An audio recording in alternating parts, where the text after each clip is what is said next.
Hi, everyone, and welcome to this episode of Consulting with Authority. I am your host, Scott Cantrell, joined by a colleague of mine who I'm really excited to have a conversation with today, Joseph Skursky. Joseph is the managing partner with Market Leader Solutions. He works with companies around their organizational development, helping their leadership become more effective. He serves as an executive coach and is a best-selling author. Super excited to have you on, Joseph. Thank you for joining us today. Hey, thank you for inviting me, Scott. Appreciate it. Absolutely. I know we've got a lot to cover. There's a lot of different things that we can dive into because of the nature of the work that you do. So let's go ahead and dive in. Tell everybody a little bit about your background, kind of how you got to where you are today and have developed Market Leader Solutions. Sure. So I'll get into how I got to where I am today, probably in our last part of the episode. Fair enough. Good. But so my background, so I grew up on a farm, right? This is actually one of those significant life lessons. Okay. Where you start taking responsibility really, really early, right? Christmas Day, every other kid is, waking up going, "Oh, I want to get to the presents." Oh no, you got to go feed the horses first, right? That kind of thing. Yeah. You start taking responsibility early. But I'll tell you another thing that really struck me as I was thinking about this interview is that since my teens. I've been studying people, just figuring out, what makes them tick? Why do they do this versus that? And it was kind of interesting. I was talking with a client of mine the other day. And so last Thursday was our 32nd wedding anniversary. Right? Oh, congratulations. Cool. That's great. Thank you. I blame her. I wouldn't have stuck with me for that long, but that's another story. But the funny thing is, when we met, there was just, such instant chemistry, and that was really, really cool. And we actually married within a year of meeting for the first time, I think 3 weeks shy. But the funny thing is, we were about 9 months into it and had never had a fight. And I'm going, holy smokes, I'm uncomfortable right now. Right? Yeah. Because a previous girlfriend, she fought like, woo, right? So I actually picked a fight with my fiance to find out how she fights. Does she make it personal? Oh, interesting. Does she use absolutes, right? Yeah. Because either one of those are deadly. Yeah. Right? If you make it personal, not about the subject matter itself, what's the situation? And if you're using absolutes, you never, whatever. Right. That's bad. That's a bad call. So I actually picked the fight. So anyway, so how did that translate into the development of my career? So one of my first big jobs was actually with Siemens Medical Systems, and it was a 24/7, 365 customer service center, and I was responsible for all the after hours, so second, third, and weekend shifts. Right. The interesting thing is that in the same time frame that the other guys, there were 3 other supervisors on first shift, right? And they had obviously, visibility to the entire, upper management. I had 5 people promoted in the same time frame that they had 2. Wow. Something's different about that, right? Yeah. Yeah. I'm understanding people, and I'm starting to recognize that I'm understanding people better than some others do, right? So from there, I went on to get into sales leadership specifically, where, with one group, I doubled sales, and I'll tell you about that in a little bit. Mm-hmm. And then later left that company, went to another, and I tripled sales. Right. Wow. So we were getting some pretty phenomenal results. I had some pretty fantastic people that I was working with. So eventually that led me into, and I'll tell you the full story later, but that led me into management consulting. And I use a particular brand of assessment now, right? So that I can actually get really, really deep into, who is this person that I'm dealing with? Right. And so, I'm fortunate. I'm grateful that so far I've seen more than 10,000 of this particular assessment, which I'm told makes me an expert. I would think so. Yes. I think. But wow, some of the engagements that we've had as a result, they're just fantastic stories. I was asked a little while ago, actually from somebody that I think, if I've ever made a hiring mistake, and I've not. In over 15 years, I just haven't. Now, has everybody worked out? No, but that's actually their boss's fault. Gotcha. I can't control the boss. Yeah, right. There's external factors around. Right. It's not just a one variable equation. Right. Yeah. Yep. Exactly. Exactly. So, current endeavors, I know you asked about that, my vision currently. So this is interesting. Within the past 5 months, a couple of our clients have realized that not only can we advise about who to hire, but that whenever we start doing recruiting, that we do it like they've never seen, they've never experienced, right? And I'll say it to this extent. By the end of April here, we will have billed as much as what we did in 2021 combined. Wow.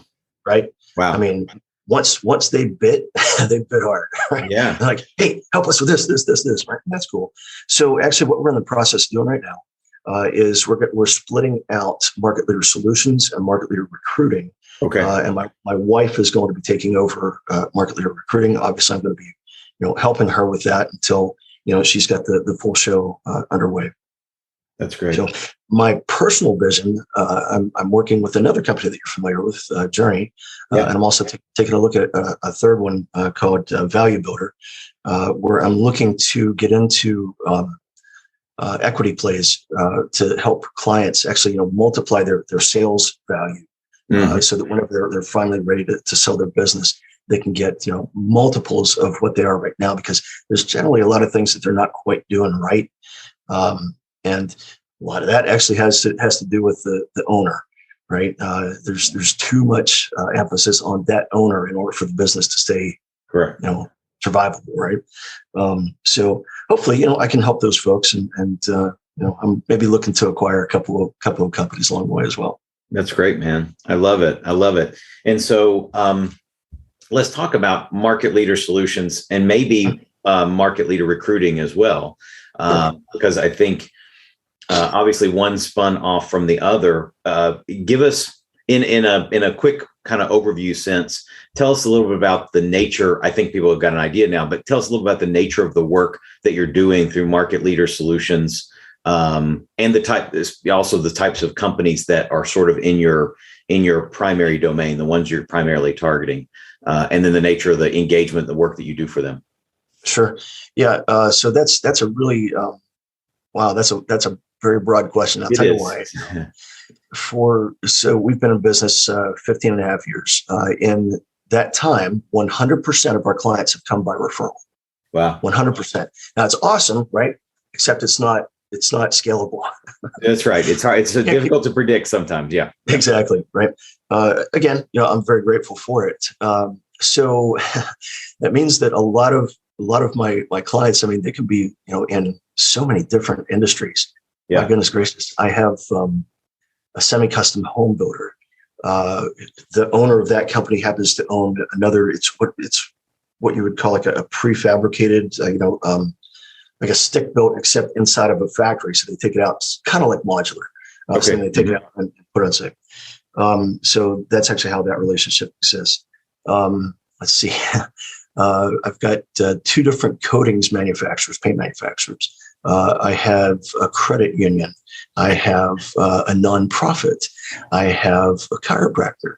Right. So I mean, they're like, you run the gamut. That's right. Yeah, they're all over the map. And some of the questions that I got asked, and even like the lead off, the lead off recruiting gig for this year was that semi-custom home builder I was talking about. The other side of their company actually runs property management. Okay. Right. So commercial properties, that kind of thing, apartment buildings. And so they came to us at the end of December, and they're like, this management company that we've been working with has been unable to find a good property manager for us. They've been trying for like 2 months. Can you help? Cool. I've never hired a property manager. I don't know that space, but sure, we'll try. Right. Yeah. Interesting thing. So typically, I kind of follow an executive search type model in terms of how we get paid. Get a third of payment up front, a third in 30 days, and a third whenever the person actually starts. Right. Yep. This is the first time, Scott. This is kind of crazy. That I actually had to bill the start date before the 30-day date. Wow, right? That's great. Weeks. I know, right?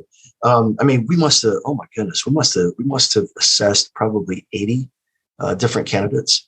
And I was kind of shocked at what that playing field looks like. But the funny thing is that the person that they hired, they were doing cartwheels over She started 3 weeks from the day that we actually got started in earnest. Right. Wow. So, I mean, I remember the day that she interviewed, right, and we got the email saying, we love, right, in all caps, Cassandra. I'm like, well, hey, that's fantastic. And that was really cool. Obviously, I mean, you love to hear stories like that, but Sure. something even cooler happened. And that is whenever Cassandra, as the candidate, started bragging about her experience with us, right? That doesn't often happen in this world.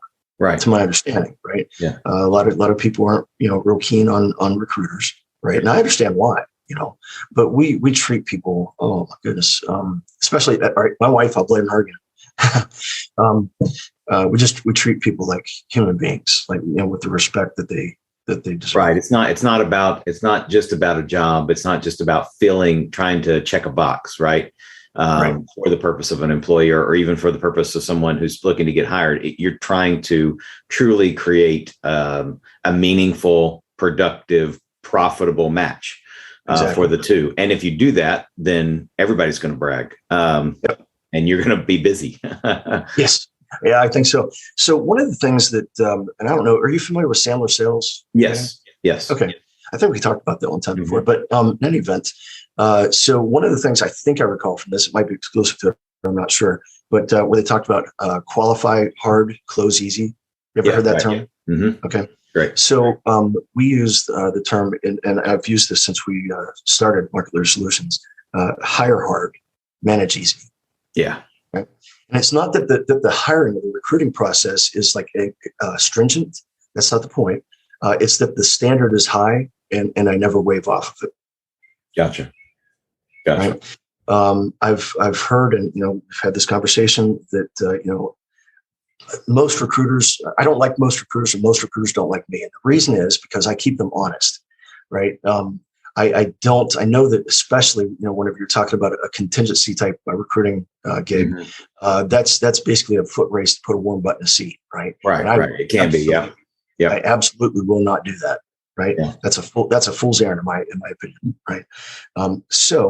And what ends up happening is, they start getting desperate. They start running out of candidates, and so they start trying to squeeze somebody in where they really shouldn't, So my way is just, there is an extremely high standard, and I won't budge.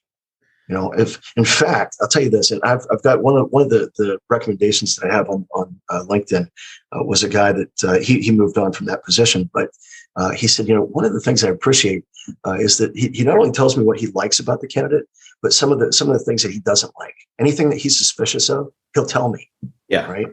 And I think that there's great value in that level of candor. Absolutely. Right, coming from somebody in this type of role. No question. It ultimately comes down to two things. It comes down to intention, right? What is from a recruitment standpoint, right? Yep. What is the intention of that, of whoever's playing that recruiting role, that talent finder role, right? That executive search role. And if I get it from being a business owner, right? If you're a recruiter and you're trying to make payroll, or you need the next, cash infusion or whatever, the incentive in the type of model you described is to let's get a check mark in that box. Let's get someone in that role so that we can get paid. And I get that. But the problem with that is, right, it's a short-term, inferior solution. And you're not doing anybody any favors for any meaningful way or any length of time. What you're describing is the nature of your intention is about finding the best solution for the client, period. And sure, the client's going to pay for that, but as they should. And the second part of this is incentive. And so on that contingency model, a lot of times, from what I understand, I'm not in that space, but the incentives can be misaligned between what the employer wants and what the recruiter wants and needs on both sides. What you've described in terms of your model is an alignment of incentive, so that it is in everyone's best interest for you to do your best work to find the best candidate for the employer. And so that intention and incentive piece, I think, is a huge thing. And of course, you're in the talent the talent world, right? The talent acquisition world, but that idea of intent and incentive applies in any of the world of consulting that we're in, right? Doesn't matter whether you're a business development guy like me or talent or ops or anything, right? You can always say, oh, I can do that. And you can do a Band-Aid on a problem that may not really serve the problem, cash the check and move on. But again, what was the incentive and what's the intent behind it? So I agree with you. Created in this executive search world makes a whole lot of sense. And there's, it's not surprising to me that you're having the success that you're having. That's a great perspective. The other thing that we do, and it's kind of interesting whenever I'm speaking with the clients, because I say, listen, whatever makes sense, that's what we're going to do. That's the prevailing principle here, right? So one of the things that we do as well is I do a flat rate. So that I don't have a dog in the fight should we come down to a salary negotiation. My preference is, if I'm bringing an A caliber talent person to the table, pay them the extra. Give it to them, not me. I'm good. You're going to win. You're going to win a lot more candidates that way too. Well, exactly. And that's great. I want to be fair to everybody. Yeah. I mean, again, it's just about perspectives, that how you approach the work that you're doing, right? Who is it about? And clearly with the practice that you have, it's about the employer and it's about the candidate. And your job is to simply put them together in the most productive way. So the funny thing is now, and my wife digs on me about this all the time, that in each of these cases, we've done it, Scott, without a contract. It's wild. Wow. It's a gentleman's agreement, because here's my perspective on that. If it's not working for one of us, it's not working for both of us. Oh yeah. Right. So one of the things that I've done for a lot of years with Market Leader Solutions is people come in, they want to use my assessments, right? And typically, I'll charge them, up front if they just want to do a one-off type thing. I'll charge them like $400. But I've got a client that I actually started to transition to unlimited assessments for a flat rate monthly, right? And I'll explain why here in a second. I've got a client, Scott, that has been paying me, and I won't say the amount, for 9 years, every month, without a contract. Wow. I think they're committed. Yeah, definitely committed.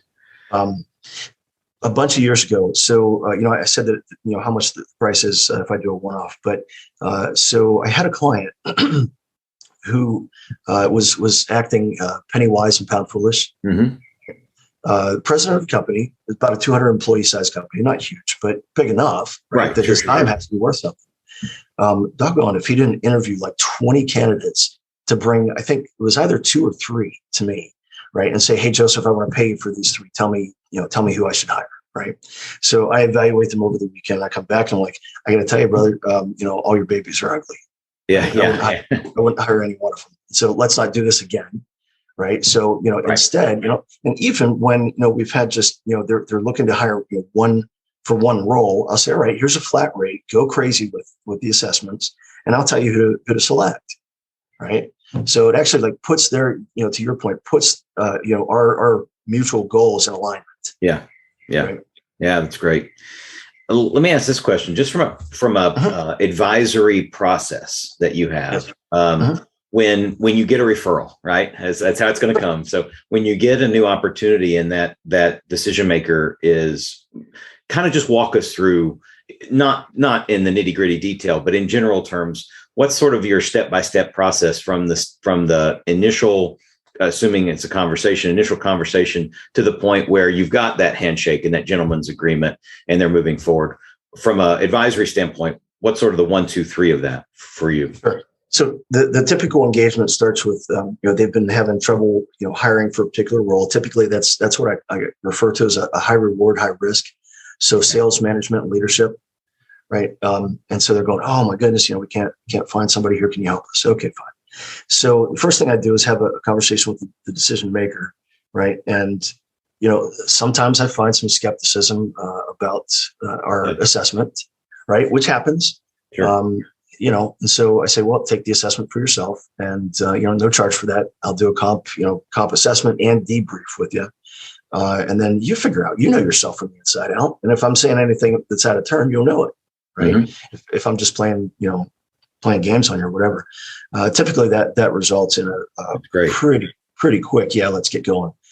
So what I do then is I assess the team that they're going to be most working with, that the candidate would be, so that I know because, okay, you and I both know people leave bosses more than what they leave jobs, right? 100%. That's right. Exactly. And I would say even teams more than jobs. Yeah. Right. Right. So you got to make sure that somebody's going to fit in the culture there. So that's one of the things that I can assess for. So, that leads to, all right, now, how do you want to do this? Do you want to just have, unlimited access to my assessments till you find the right person? We can make that happen. Right. That's generally a pretty reasonable fee, and then, of course, I advise them whenever they start having the candidates come through, which I'll tell you an interesting story here at the end. So typically, they're either doing that or they're saying, hey, we want you to do the full blown recruiting. A lot of times, after they get the initial taste of what the thing feels like, then they'll actually get on the monthly program and say, hey, we'd like to have access to this all the time because we're hiring in other roles right now too. Right. Or we need to do some development, of our internal people right now in the organization, and we'd just like to, not have to pay, per each. Sure. I'm cool with that. Gotcha. Okay. That makes a lot of sense. So I love how you're addressing the primary objection, which in your case sounds like it's just often a level of skepticism, which is understandable from the decision maker standpoint, because presumably if they could find the right person easily and they thought it was doable, they wouldn't be talking to you because they would have already done it. And so it makes perfect sense that the decision maker is going to have some level of, hopefully not cynicism, but it makes sense that they might have some level of skepticism. And the way you're getting around that is, well, let's just do it. And then if you still think it's not a good fit, then fine, we part as professional, hopefully colleagues, and we help each other in the future if we can. But you're going ahead and engaging them in some kind of value-driven way initially, in your case for no fee, or you're waiving your fee for that, so that they can have that experience to give them that confidence. So just to, I'm making a mental note for myself on that. I try to do that with most of my client engagements, especially if there's any kind of skepticism or hesitation or resistance to something. Well, let's do this one thing where there's no meaningful commitment or no commitment at all, no meaningful risk or no risk at all. Let's do that. You get the experience. If at that point, it'll be clear whether you move forward or not. And I think that's a great lesson for any advisor or consultant, regardless of their area of expertise. They can find a way to number one, demonstrate their knowledge, skill, and authority by doing that activity for the client first in a way that doesn't require a ton of effort from them or any money or much money from the client. And at the same time gives that client that confidence that, okay, someone we can trust to do this work. So that's huge. And so that overcomes that primary obstacle. And then the second piece is you're looking at the future candidate. Where are they going to be? What's the environment going to be like that they're in? And let's do an assessment of the people that are either going to be managing or supervising them and the team that's going to be surrounding them. Because I would assume, just to kind of echo what you already said, that is a critical variable in terms of finding the right person. Because if you have, what do you do when you're assessing the team or you're looking at that, and based on the work that you're doing, you realize it doesn't matter what kind of competent, worthwhile candidate we put in this place, they're not going to thrive because there's problems. There are systematic types of problems or chronic problems within the team itself. There's just a toxicity there. Has that happened? And how do you address that? Because that can become probably a sensitive type of issue. It is a sensitive issue. So I'm very sensitively, believe it or not, forthright about that. Okay. Saying, hey, listen, here's the problem that you've got, right?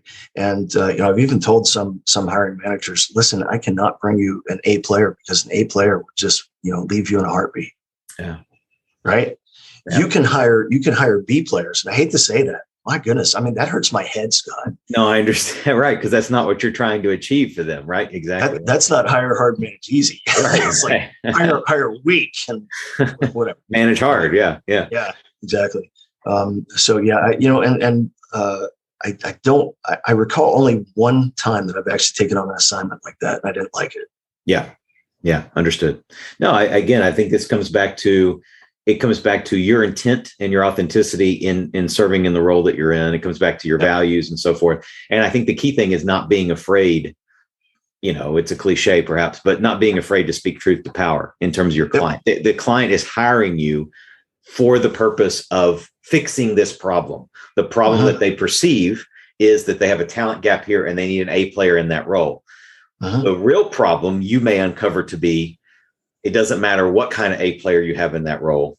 They ain't going to hang out. Either they're going to not be an A player very long. They're not going to be allowed to be an A player, or they're going to bail. Right. Yep. And most likely they'll bail. Yeah. Likely they'll bail, because if they're an A player, they can go wherever they want. And so that point, you're speaking truth to power in the sense of uncovering an issue that leadership either ignored or didn't maybe have a clear view about in the first place, and say, your problem is not missing the A player, or your priority problem is not missing the A player. Your priority problem is in the existing team. So being willing to do that. When you identify that, I assume, are within the nature of the work that you do, are there ways that you can go about helping them fix that problem, transition that team in some way? Sometimes, yeah, if they're willing, right? Now, of course, yeah. I'll give you an example. A bunch of years ago, we were helping a company on the east coast of North Carolina hire a sales manager, right? And so this is like a medical, sort of like a Doctors Without Borders type operation, right? Really cool operation. But so I'm dealing with the president. She had her husband was in the Navy. She just happened to read an article that I wrote about hiring like the Navy SEALs training, and found that fascinating. So she asked me to help.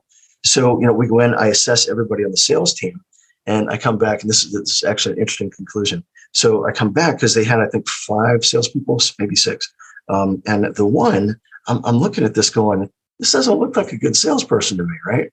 So I have a conversation with the president, and I said, so how long has this person been on the job? She said 2 years. Okay, how's she doing? Well, she just made a really great sale last month. She related to anybody who owns the company? Oh yeah, that's my sister. That makes sense, right? So I think maybe the gray hairs kind of paid off there to ask that last question. Right. Yep. Yeah, that definitely comes from experience. Yeah. Instead of saying, why the black is this person in place? So I mean, to understand what the real problem was, that there's nepotism. Yeah. Going on. Right. We did hire somebody. He's fantastic. He worked out, but I did let him know walking into this what he was going to be walking into as well. Yeah. Right. You're going to be caught somewhere between the president and her sister. Yeah. Just be aware of what you're stepping into. Yeah. And maybe it can be managed, but just eyes wide open. Yeah, exactly. No, it makes perfect sense. It's funny. I had one of those situations actually in my last corporate sales leadership gig where I reported to the founder, and I had one of the founders reporting to me. Okay. Wow. Yeah. Wow. That is interesting. Anything they put him into, he would just wreck it. So they made me in charge of him. Thanks, boys. Well, again, there's the ownership function and title, and then there's the operational function and title, right? And those two things should not always be the same. Nope. So it's a good point around business maturity. As a business grows or becomes more experienced, you realize this person has tremendous skill and talent here, and they need to stay within that set of parameters, and delegate, outsource everything else. Could I just interject one other thing?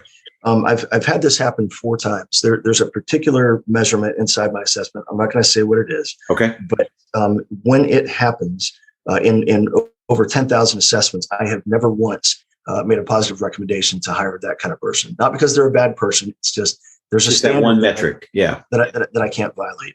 Gotcha. And that it's basically because I can't facilitate a train wreck, and I know that if they got hired, there's going to be a train wreck. So here's what happened 4 times, Scott. Okay. I said, please don't hire this person. You don't want that, right? And in each of the 4 times, 4 different clients, they've come back saying, oh, I know this person, or it's going to be all right. And within it had been about 9 months, but this last one was about 12. They come back apologizing to me, which is an awkward conversation for me. All right. Yeah. I hate that conversation. But they're like, Joseph, you're right. And we had to terminate the person. Yeah. And that sucks. Yeah. And I hate that for my Yeah. client. I mean, I guess if there's any upside, we never have to have that conversation again. Right. Right. Right. Lessons learned. Cautionary tales for other clients that you serve. Yeah.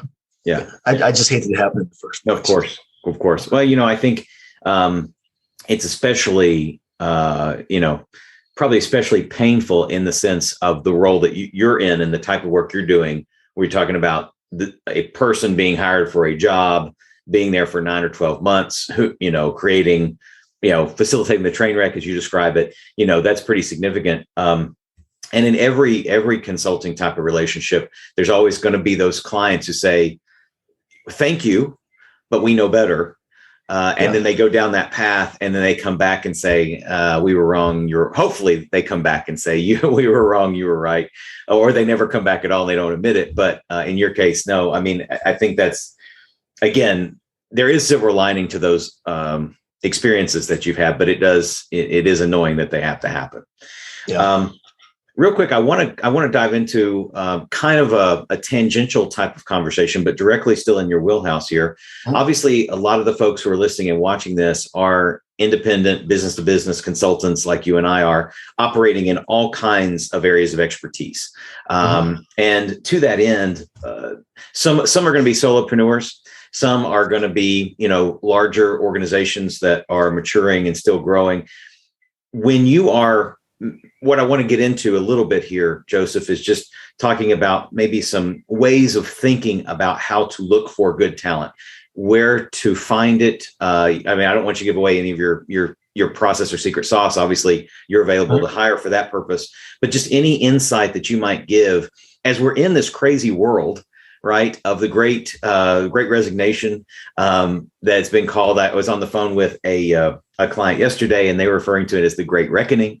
And I like that kind of shift. But anyway, we're in this crazy world where top talent is critically in demand from people who want to do good work. What insight or guidance might you give someone in this independent B2B consultant space in terms of finding good talent, whether they're looking for someone in the sales world to help them, or maybe an ops manager? Just any kind of words of wisdom might be really valuable from you, I know. Sure. So in each and every case that we've done so far this year, which I think has been about 10, a few different things, because each client has actually tried something, for some period of time and come up empty, right? And then said, hey, can you help? Right. Yeah. All right. So you struck out. So the first thing I'd say is, you got to be fishing in the right pond. Sometimes Indeed is not the right place to be looking. Right. Sometimes it is. But the second thing, and I find this to be actually, I think, Scott, that this is one of the more critical factors to why we attract people like we do, is I see the ads that other people are posting. They're basically taking a job description and slamming it up to the ad site. Right. And I'll tell you very specifically what I do. I write to one person. I'm writing to you. I want to get in your head, Scott. I want to find out, hey, is this you? Yeah. Do you like this thing, or do you want that thing? Right. And I make it as attractive as possible. It's all about you throughout the entire ad. Right. One of my clients calls it psychobabble. I don't believe that it is. I think it's just, to me, it makes sense. If I want to understand what makes you tick, right, then I want to actually get inside your head and say, hey, this is going to be a great opportunity for you.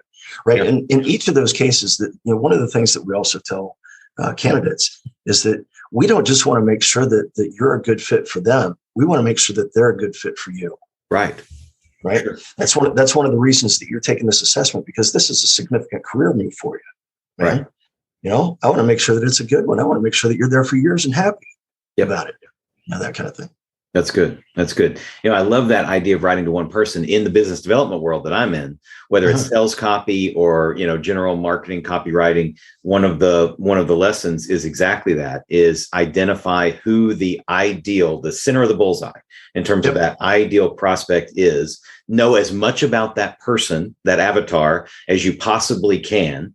demographics, psychographics, geographics, as much information as you possibly can about who they are, how they think, their values, their character, their skills, skill sets, et cetera, their mindset, and then paint that picture of the avatar and write the copy specifically to that person.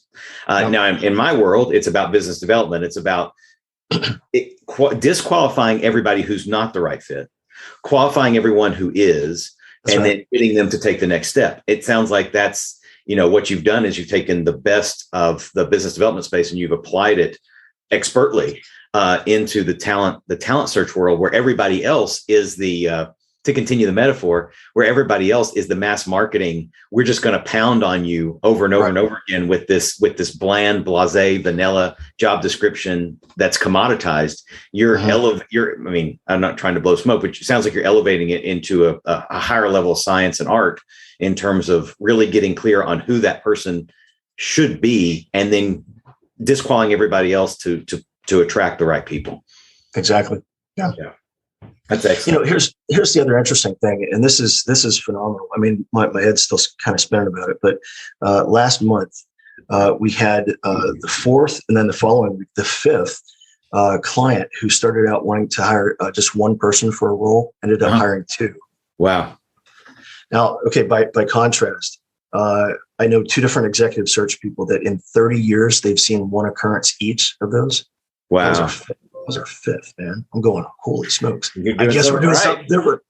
Yeah, that's right. Well, clearly what you're doing is working, and people understand that it's working, right? There's an appreciation and an acknowledgement that this guy's doing it right.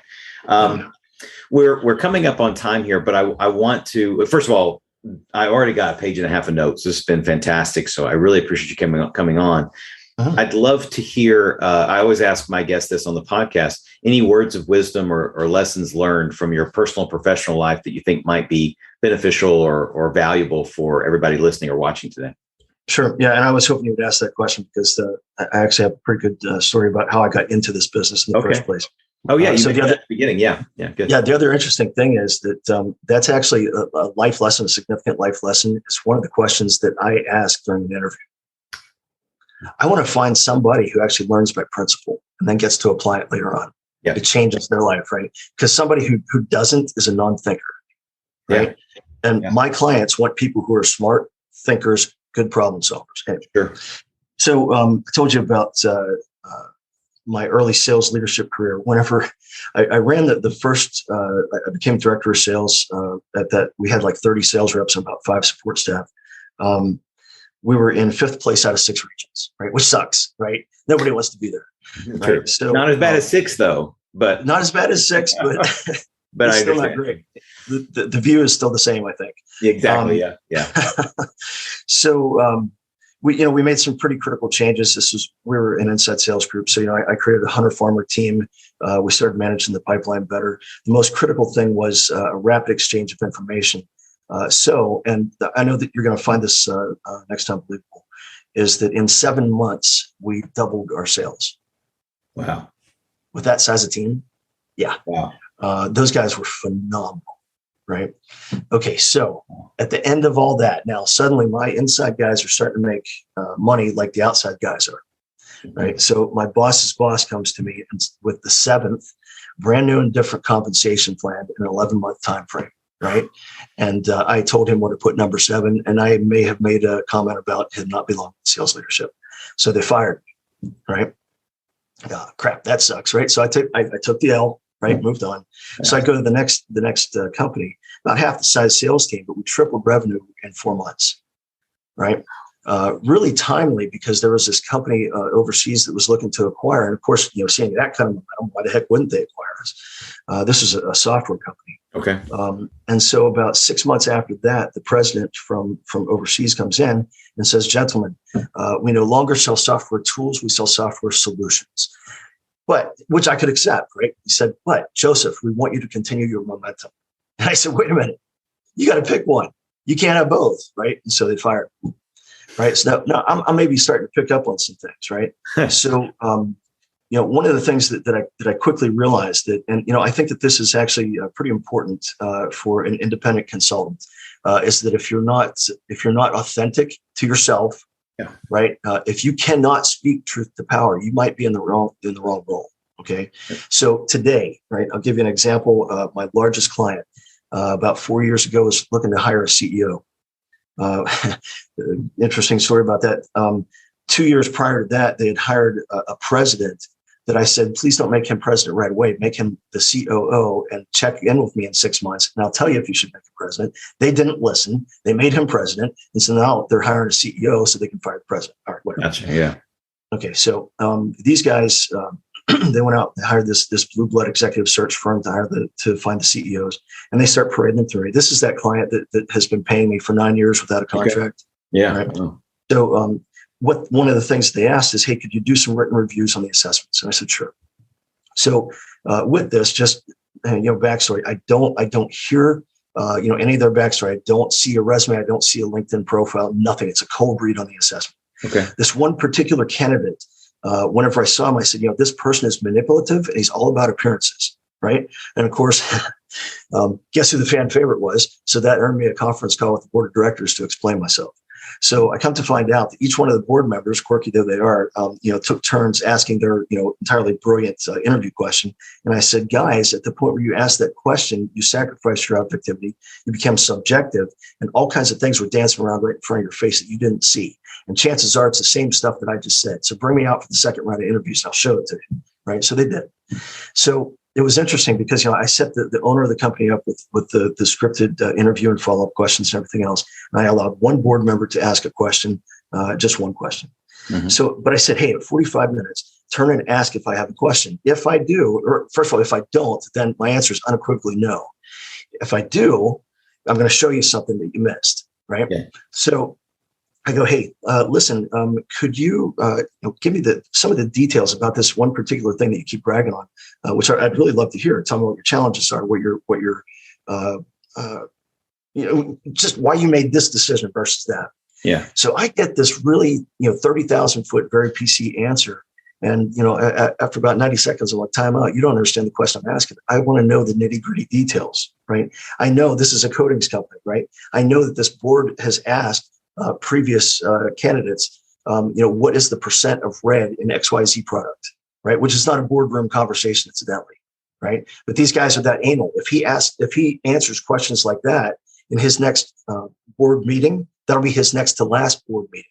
Yeah, right? I'm trying to prevent them from. So at the end, we all leave, or he leaves, and I'm talking with the president of the company, or the owner of the company, and I said, "Listen, Rick, I love you, man. I know that you're the second generation owner, and you're grooming your son to be the third. If you hire that man, he will not be the third generation owner." Okay, now guess what? That sounds a whole lot like what I told the first boss's boss, correct, the president, and now this owner. Instead, I get a handshake and a warm smile. He paid me, a nice, something to say that. Just said, "Hey, thank you." Right. So I still get to be me. Right. I still get to call out truth authentically with candor. Right. Yep. But it's appreciated now. Yeah. Right. Right. Well, you're the conductor of the train, right? You're the steer of the ship. And it is different than when you're in and there's no judgment here, but it is different when you're in a subordinate role and you try to speak truth to power and try to play the role that you're asked to play. To be fair, they brought you in because you have expertise. They saw it, and now they're asking you, and they're getting what they asked for. But it's like, that's not really what we want. We just want a yes man in this moment. And you're like, that's not who I am. That's not who I am. And so now you're in a role where not only are you able to work with clients who understand, and appreciate your expertise, but who welcome the speaking of the truth to power. And you can qualify your clients. And if they're not open or willing to listen to that, they're probably not going to be your clients very long. And that's probably to your benefit certainly more to your benefit than it is for theirs. That's very true. And I have 5 clients for that as well. Yeah. But, I would encourage any consultant, to be authentic to yourself. Yeah. Even those things that are tough to say and tough to hear for somebody else to hear, right, are valued in the end. That's why they pay us. Yeah, it is 100% why they pay us. And in the past, I've fallen into that trap because I like making people happy. right? Yep. And it's the people pleasing thing as opposed to peak performance, right? And so if your focus is on peak performance, then the objective reality as it is, or based on your expertise, is what it is, and you have an obligation and a duty and responsibility to share that with your client. That's to your point. That's exactly what they're paying you for.